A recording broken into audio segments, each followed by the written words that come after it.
Kedua, telah mencapai setahun. Yang dimaksud dengan setahun ini adalah penanggalan internasional, yaitu setahun dalam hitungan bulan Qamariyah. Karena bulan adalah penentu penanggalan secara internasional. Tetapi orang-orang sekarang meninggalkan penanggalan internasional ini dan beralih menggunakan kalender yang tidak jelas.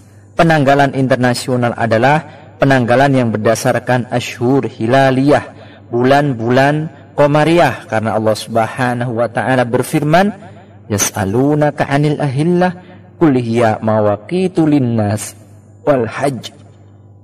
Mereka bertanya kepadamu Muhammad tentang bulan sabit, katakanlah itu adalah petunjuk waktu bagi manusia dan ibadah haji. Di suratil Baqarah. Qala Allah Ta'ala, inna iddatash syuhur 'indallahi 12 syahran fi kitabillah yauma khalaqas samawati wal arda minha arba'atun hurum. Sesungguhnya jumlah bulan menurut Allah ialah 12 bulan, sebagaimana dalam ketetapan Allah pada waktu Dia menciptakan langit dan bumi. Di antaranya ada 4 bulan haram dalam surat At-Taubah. Bulan-bulan ini dalam penafsiran Rasulullah SAW adalah bulan-bulan Qamariyah. Jadi sabda Nabi SAW, dan telah mencapai setahun dengan bulan-bulan Qamariyah yang global. Karena bulan-bulan itulah yang hakiki. Lah, tetapi jika dikatakan setahun dengan hitungan kalender Masehi, maka akan terjadi kekurangan 10 hari atau 11 hari menurut hitungan orang fakir miskin penerima zakat. Karena setiap 33 tahun terdapat 1 tahun yang hilang, dan ini berbahaya. Jadi setahun yang diakui oleh syariat dan dunia adalah setahun dengan bulan-bulan Qamariyah. Sabda Nabi SAW, maka di dalamnya terdapat zakat 5 dirham.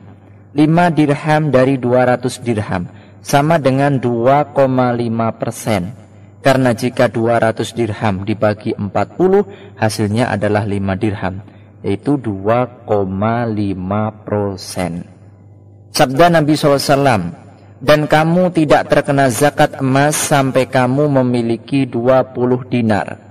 20 dinar sama dengan 20 mithqal.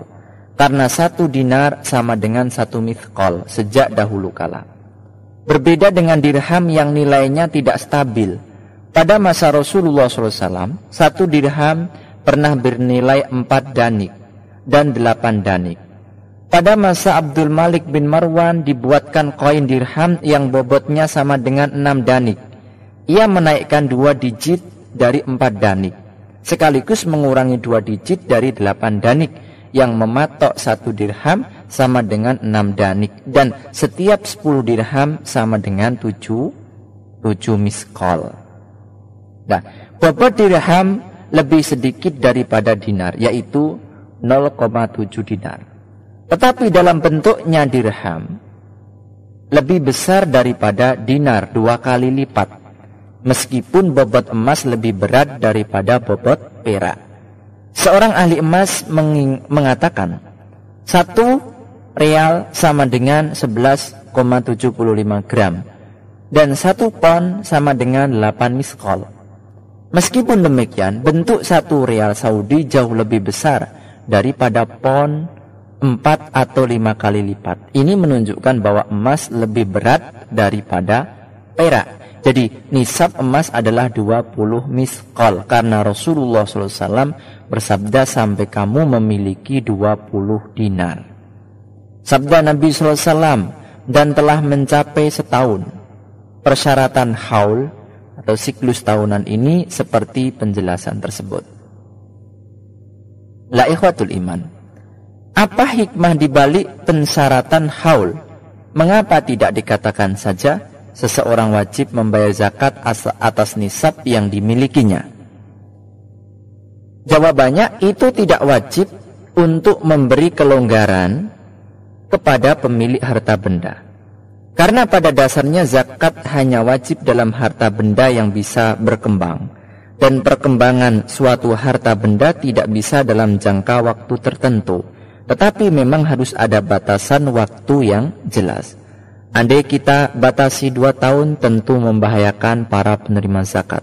Dan andai kita batasi dengan bulan maka itu membahayakan pemilik harta benda. Sehingga sangat tepat jika dibatasi dengan setahun. Sabda Nabi SAW, maka di dalamnya terdapat setengah dinar.